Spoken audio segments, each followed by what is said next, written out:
আসসালামু আলাইকুম, welcome to my channel smart cooking. বাচ্চারা কলা খেতে চায় না, তাই না?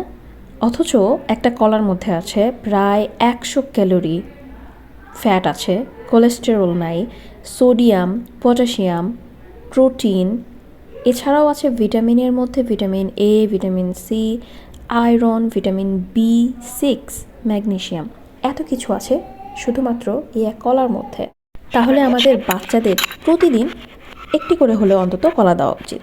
তো কলা অনেক সময় বাচ্চারা এমনি এমনি খেতে চায় না, খেতে খেতে বিরক্ত হয়ে যায়।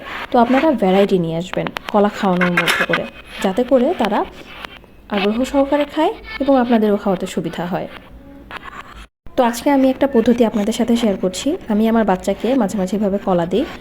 আমি রাইস কুকারের মধ্যে সাবুদানা সিদ্ধ করে নিয়েছি। প্রায় 5 থেকে 7 মিনিট এইভাবে করে রাখলে সিদ্ধ হয়ে যায়।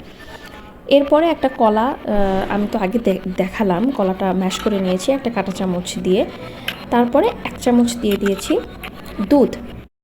আমি এখানে নিডো ইউজ করছি, আপনারা আপনাদের বাচ্চাদেরকে যেই মিল্ক পাউডারটা খাওয়াচ্ছেন সেটা অ্যাড করে দেবেন।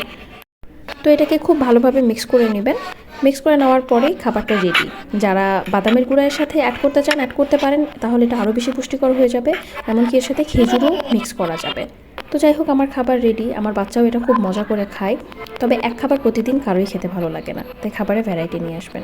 ধন্যবাদ ভিডিওটি দেখার জন্য। ভালো লাগলে লাইক, কমেন্ট, শেয়ার করবেন। Thank you. আল্লাহ হাফেজ।